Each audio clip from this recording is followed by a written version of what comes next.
60 secondes expat. L'actu de la mobilité internationale. Préparé et présenté par Jeanne.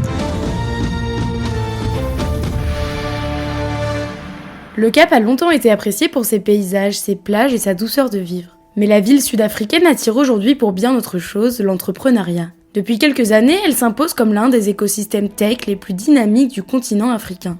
Et cette évolution s'accélère depuis que le gouvernement a abaissé le seuil de revenu minimum pour obtenir un visa longue durée destiné aux travailleurs indépendants et nomades numériques. Objectif, faciliter l'installation d'étrangers qualifiés, qui peuvent désormais rester jusqu'à 3 ans renouvelables. Ce choix stratégique s'inscrit dans un contexte local favorable. Le Cap bénéficie d'infrastructures solides, d'un climat politique relativement stable et d'un vivier universitaire de premier plan. L'université du Cap est régulièrement classée meilleure du continent, un profil académique qui séduit les investisseurs. En 2022, le milliardaire Patrick Soon-Shiong a décidé d'y installer un campus de production de vaccins, soulignant l'accès direct à de jeunes chercheurs et ingénieurs compétents. Autre atout, la migration progressive du secteur financier sud-africain vers la ville.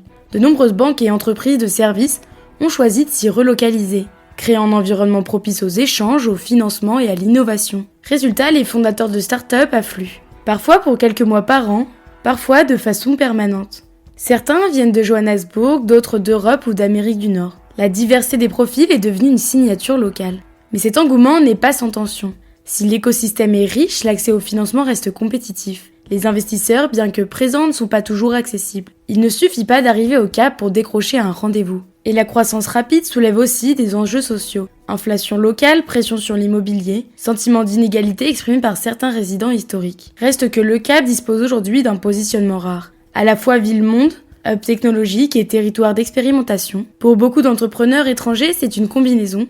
Nature, réseau, qualité de vie et ouverture économique qui fait la différence. Alors ce n'est pas encore une Silicon Valley, mais peut-être déjà sa cousine africaine. Retrouvez 60 secondes expat en podcast sur françaisdanslemonde.fr